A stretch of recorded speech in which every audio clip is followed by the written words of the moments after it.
Chris Burke's going to call the game. He'll have a really good He seat. had to pay $1,000 for his. They're charging them to come in this weekend. ESPN's Tom Hart, Chris Burke, Kyle Peterson will be on the call, 4 o'clock, first pitch, local time. Chris Burke joining us now, one of the best he really is. Baseball analysts there is out there. Hey, Chris, great to have you on, man. Thanks for making time for us. Man, my pleasure. Appreciate the friendly introduction. Oh, always. What are your thoughts on just the matchup? You know, when you kind of see these two on a possible collision course, they played not long ago in Fayetteville. You know the history with Vitello and Arkansas, and I mean, this is like, to me, a dream television matchup. It is, and because of that, I'm a little torn. You know, I think when the bracket came out, I think a lot of us were excited and then disappointed at the same time, because this should be a national championship, a regional, or a bracket championship in Omaha, and so for it to be played in the Supers is, on one hand, disappointing because you feel like it's two teams that could win the whole thing, but on the other hand, it's good of a super regional matchup as I can ever remember, and I think it has a chance to be one of our best TV-rated supers of all time. We'll see how it plays out. A lot of that can be out of our control with other events going on around the country, but like I said, it's a little duplistic. Like, on one hand, I could not be more fired up to watch these two teams compete, but part of me wishes it was going down in Omaha. How much do you weigh in the factor of this series being a repeat of, I don't know, 3 weeks ago or whenever it was? Does that play a factor in trying to beat a team 2 out of 3 times for the second time in a month? I don't think the result of a few weeks ago matters as much as the familiarity that I think some of these players probably feel now with their opponent.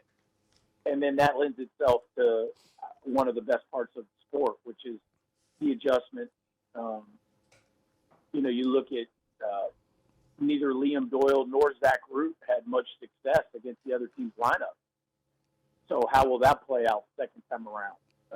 Both guys pitched well last weekend. Will that be?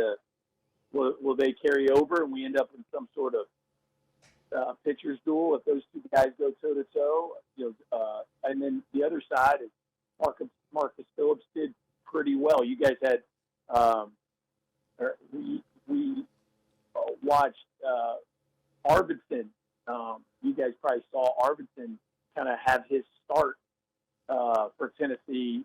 When I say his start, like he wasn't really a factor at the way he is now until he got maybe some confidence and stretched out a little bit against Arkansas. And then Gibbler, remind me Gibbler's first name, the left-handed reliever, and Parker Coyle had incredible outings against Tennessee for Arkansas, and they've been able to parlay that into some momentum down the stretch. So I feel like the fan base there, y'all were able to watch, I think, some trends, maybe not so much with Root and Doyle, but some of these relievers and some of these other pitchers that had some success against the opponent play out that weekend. And I think that's going to be interesting to see how that unfolds the second time around, because I think the hitters do feel more comfortable when they've seen guys a second time.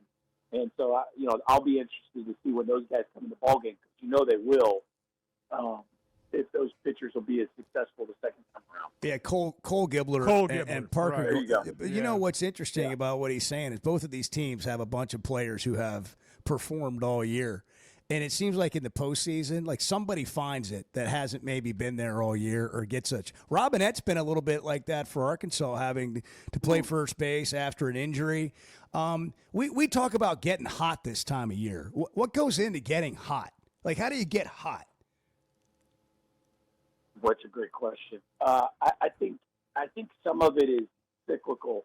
I mean, we used to always talk about the irony of in spring training. When I say we, I mean in professional baseball. In spring training, everybody's trying to get right. But you could be in a major league clubhouse at any point in the season, and half the guys feel great, the other half feel lost, and just because you've been playing a bunch of games doesn't mean you're necessarily locked in. The game's very hard. It can be very mental, and it can be very cyclical. And so some of that is interesting, because if you're hot, every once in a while you start to wonder when the shoe's going to drop.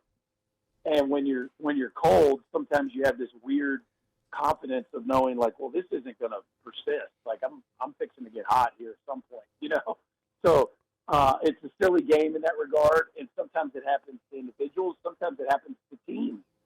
I could argue that kind of happened to Vanderbilt. I mean, Vanderbilt was so hot for 3 weeks and won so many games in extraordinary fashion that, were they bound to have a bad weekend? I don't know. Sometimes teams get hot and carry it for 2 months. But sometimes it comes and sometimes it goes. And I think that's part of the reason we love the sport, because it's hard to completely define why some of those things happen and when they're going to happen.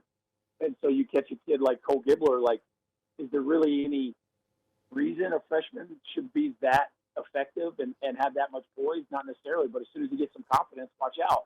He might turn into your most valuable bullpen piece. So you just never know. Hey, Chris, we were talking at the outset and kind of joking about the ticket prices. Bo brought this up a little earlier. Back in football season, the Tennessee fans traveling to Ohio State, tickets were going through the roof and all that. What's your sense on how Tennessee fans are treating all this? They're going to travel? We're going to see people wearing orange in the ballpark, do you think, Saturday? As a former Tennessee player. And a great one. And a great one, by the way. And a first-round draft pick in the MLB amateur draft and, played years in the big leagues. You have a feel for your Tennessee faithful? I would say that they are going to attempt to come. Now, the Arkansas fan base is pretty stingy with their tickets, meaning they don't give them away. They use them. So I'll be interested to see how much availability there will be for the Tennessee fan base, because I try to not rank atmospheres and fan bases and facilities, because it just feels unfair to so many of the great fan bases and facilities that are out there in the country, and specifically in the Southeastern Conference. But Arkansas would certainly be at the top of any list, with a few others. The passion of their fans, the facility is so good. It almost catches me off guard every time I get there. But one of the things that I really appreciate about Arkansas fan base is how festive they are and how much they embrace the different personalities of their players. And so I think people see that on TV and they want to come and experience it. And the Tennessee fan base, specifically in the last 5 years, has really fallen in love with college baseball. And I think it's hard. It's not like college football where people kind of set aside 2 or 3 weekends, maybe during the regular season, to travel.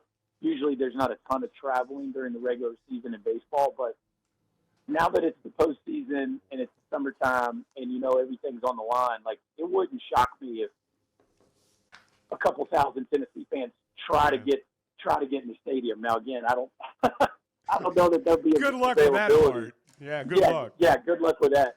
But I would expect that a couple hundred find their way in, would be my guess. Well, they're allotted 600 tickets. That's okay, what so they'll definitely have 600 people there. I promise you. Yeah. That's per the NCAA. Will they get 1,000? Yeah. Will they get 1,000? Probably not. But I guarantee you there'll be 1,000 or so that try.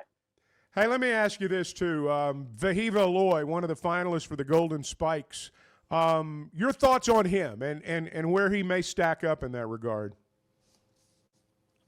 Well, my thoughts on him are he's had an incredible season and a real impact on that program. Anytime you can have a guy that does that much damage and then plays a top flight shortstop, you've got somebody that can really change a team. And I think even more to the point, which Dave says all the time when we interview him, BBH, is he plays every inning. Like he literally answers the bell every single day, which I think the impact of that is hard to overstate, because that breeds a mindset amongst his peers that, hey, look, like we play ball around here. Like we don't ask out, we don't take days off, we don't need a day because things aren't going our way. Like the best dudes are going to answer the bell every single day. He certainly has brought that kind of leadership. And obviously he's had a great year. I mean, you look at the runs scored, the hits, the homers, the extra base hits. I mean, he's done everything that you could possibly ask a college shortstop should do. So I think he's worthy of being in the finals. I thought the only miss I thought the shortstop from UCLA should have been a finalist. He's a sophomore, so he'll probably be there next year. Rock Chalowski is who I'm talking about. But the three guys that made the finals are hard to argue. You could add a couple, but I think the three that are there are certainly deserving. Chris Burke, ESPN college baseball analyst, played college ball at Tennessee, started at Tennessee, played in the College World Series.